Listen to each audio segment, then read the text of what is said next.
4 সন্তানের মা 36 বছর বয়সী নীলুফার প্রায় 1.5 বছর সৌদিতে ছিলেন। ফিরে এসেছেন 4 মাস আগে। 5 লাখের ঋণ নিয়ে তো রাস্তা দিয়ে পাগল হয়ে ঘুরতাছি। এটা মুসলিম নামে কলঙ্ক। এজিদের বংশধরে গেলাম। টানা 7 মাস যৌন নির্যাতনের শিকার হয়ে সৌদি আরব থেকে নিঃস্ব হয়ে দেশে ফিরে এসেছেন এক পুরুষ।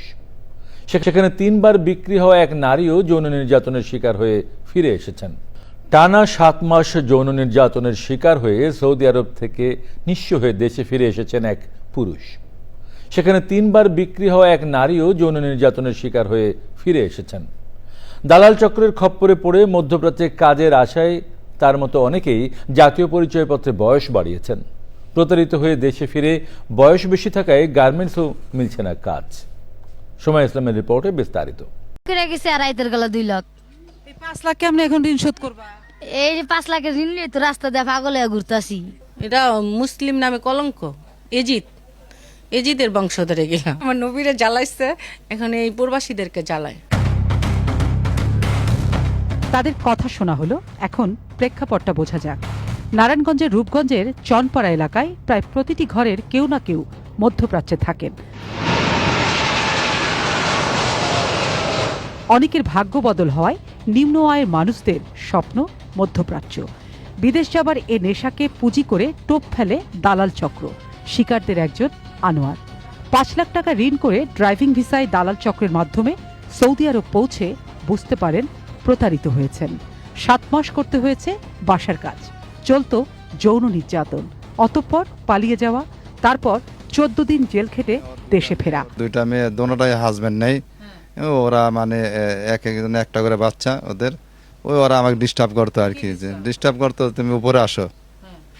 আসলে বলতো যে থাকো এখানে, আমার সাথে থাকতে হবে, তুমি যদি আমার সাথে না থাকো তাহলে আমি তোমার প্রশাসনে দিয়া দেবো মিথ্যা অপবাদ দিয়ে।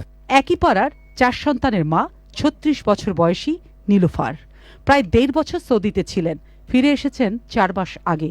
তার গল্পটা ভিন্ন। সৌদি যেতে কোনো টাকা খরচ করতে হয়নি, বরং দালালরাই তাকে যাবার আগে দিয়েছিল অগ্রিম 7,000 টাকা। সেখানে পৌঁছে তিনি জানতে পারেন তাকে 3 লাখ টাকায় বিক্রি করা হয়েছে। একদিকে শারীরিক নির্যাতন, অপরদিকে যৌন নির্যাতন। নীলুফারকে বিক্রি করা হয় 3 বার। দালাল এলাকারই মহিলা 3 লাখ টাকা আমাকে বাংলাদেশ তো হ্যাগো কাছে বিক্রি করছে, আবার হ্যারাও আবার মানুষের কাছে বিক্রি করে, এর চেয়ে বেশি টাকাও বিক্রি করে। নিচতলা দোতলা আমরা অল্প মানুষের কথা কয়ে আনছে, আর অনেক 20 জন 22 জনের কাম। এটা এবার কয় তুই আমার বন্ধু। তাই আমি কইছি আমি তোর বন্ধু কি লেগা কইছি, তোর পোলামাইয়ার কাছে কুম। ওখানে ওই যে পোলামাইয়ার কথা কইছি, ওখানে আমার পিছনে লাগিয়া থাকে। বুইরা আর কি অনেক অত্যাচার করতো, ইচ্ছা বিরুদ্ধে আর কি ঘরের ভিতরে চাইতে। একই পাড়ার আরেক আনোয়ার কোম্পানি ভিসাতে যাবার পরও হয়েছেন প্রতারিত। করতে হতো বাসাবাড়ির কাজ। 1600 রিয়াল দেবার কথা থাকলেও দেওয়া হতো 800 রিয়াল।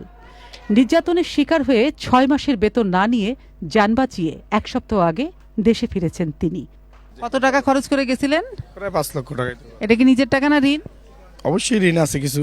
চনপাড়ার অন্য বাসিন্দা নার্গিস কিংবা হালিমাদের গল্প একই রকম।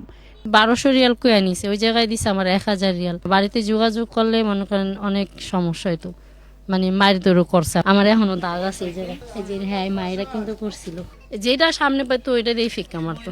এটা শুধু চনপাড়ার গল্প, দেশ জুড়ে এমন চনপাড়া আছে অনেক।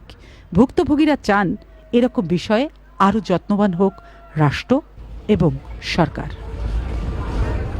সোমা ইসলাম, চ্যানেল আই, ঢাকা।